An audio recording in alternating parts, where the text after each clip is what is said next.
tickets. Now, earlier we were chatting about parking fines. There's a little car park just out the back here at BBC Suffolk, and all you see every day is scrumpled up parking fines, those yellow notices, just strewn and thrown on the floor.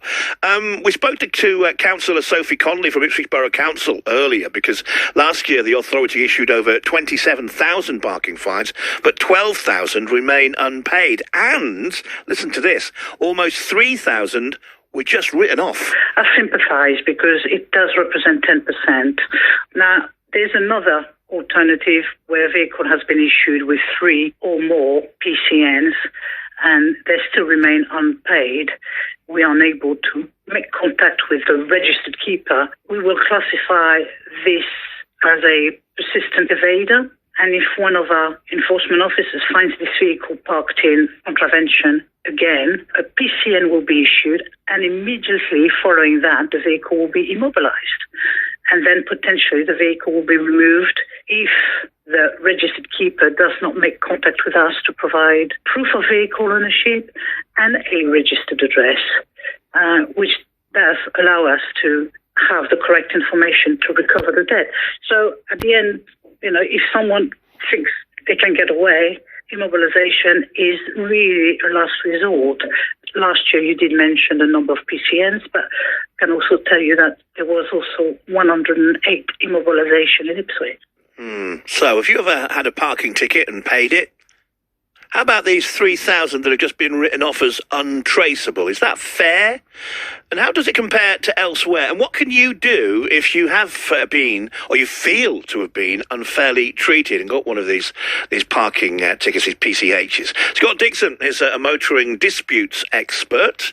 He's also known as the complaints resolver and joins me on the line now. Morning, Scott. Good morning, Wayne. I can see a daytime show with you in it, the complaints resolver. Yeah, so can I. Yeah, Mondays on BBC One at 9:30. Listen, seriously, parking disputes seem to be the thing that gets a lot of people hot under the collar. We've all done it, haven't we? We've gone home and we've received one through the post, or we've been shopping, come back and found one slapped on our cars. Do these figures surprise you that we've been talking about? It doesn't surprise me at all, and it seems to be a common theme across the country whereby local authorities, they have plenty of resources to issue fines and invent different revenue-raising schemes like emissions-based parking, but they don't have the resources to deal with appeals and unpaid parking tickets. And it is unfair, isn't it?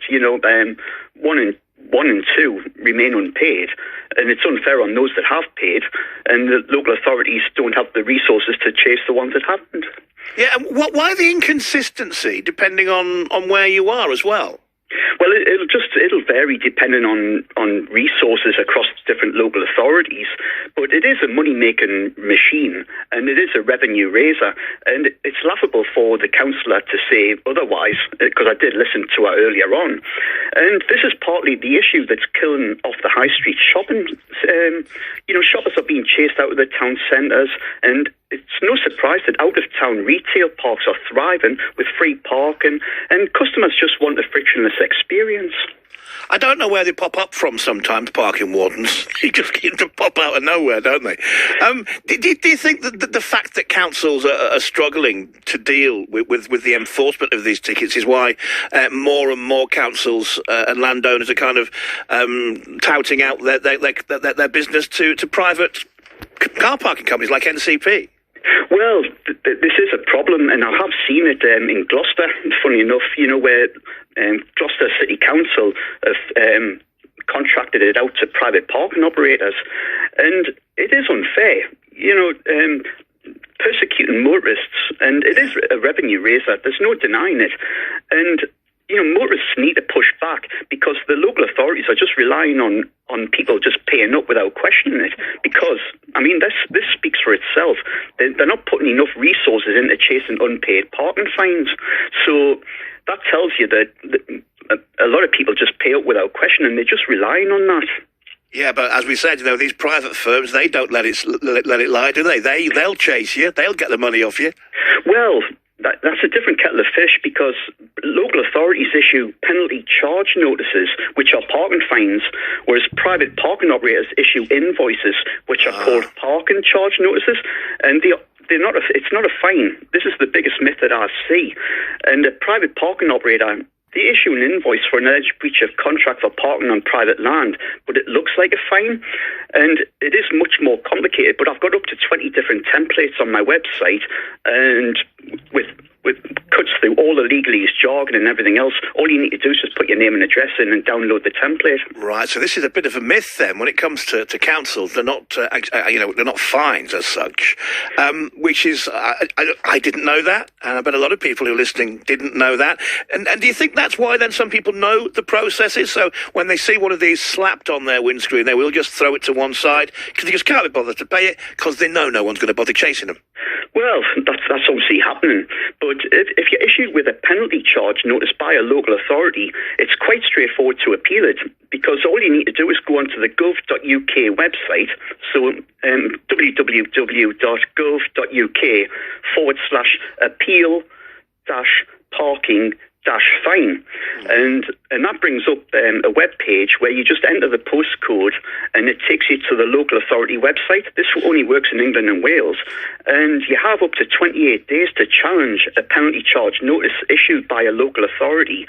And if you do it within 14 days and your challenge is rejected, you may only have to pay 50% of the fine anyway.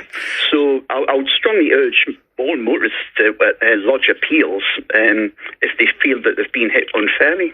And we have to be clear, though, not everybody is hit unfairly. There are lots of people who will park where they're not meant to park, and rightly so, they will get a penalty notice. I think the other argument here is, I would pay mine, but yet someone who parks in the same place I parked that wasn't authorised doesn't pay theirs and they get away with it. That's the unfairness here as well, isn't it? Yeah, that's right. We do need parking enforcement, but we need a level playing field as well. And the local authorities are just they're just expecting motorists to pay out without question, so they're not putting sufficient resources into dealing with the unpaid parking fines. Park where you're meant to park. I think that's the key thing here, Scott. Yeah, well, the reasons to appeal, if you do feel that you've been hit unfairly, always look for the signs, because a lot of the signs are unclear. But we're also moving on to parking apps now, which brings its own problems. And they are classed as digital content contracts under the Consumer Rights Act 2015, Section 34 to 36, which says that the digital parking app needs to be fit for purpose, as described, and satisfactory quality. And local authorities need to periodically test these apps and the parking meters to make sure that they're compliant. So, yeah, there's different ways and means of approaching an appeal, but I do have it all covered on my website and in my books if anybody wants to have a look. Go on, give it a plug. My website's thecomplaintsresolver.co.uk, and I've actually got a book on parking tickets. It's called How to Complain, the Consumer Guide to Resolve Parking Ticket, to cancel parking tickets and win pothole claims. All right, thank you, Scott Dixon, motoring disputes expert, and I could have gone ages for that one because I didn't go there, but when it was on about parking meters not being fit for purpose in the parking apps, the amount of times you go to a parking meter and you haven't got any money and it won't take change, or you're trying to put money in and it keeps rejecting it and knocking it back, or you're going on the app and the app's not working. That's so frustrating. And you need so many apps for all the different car parks.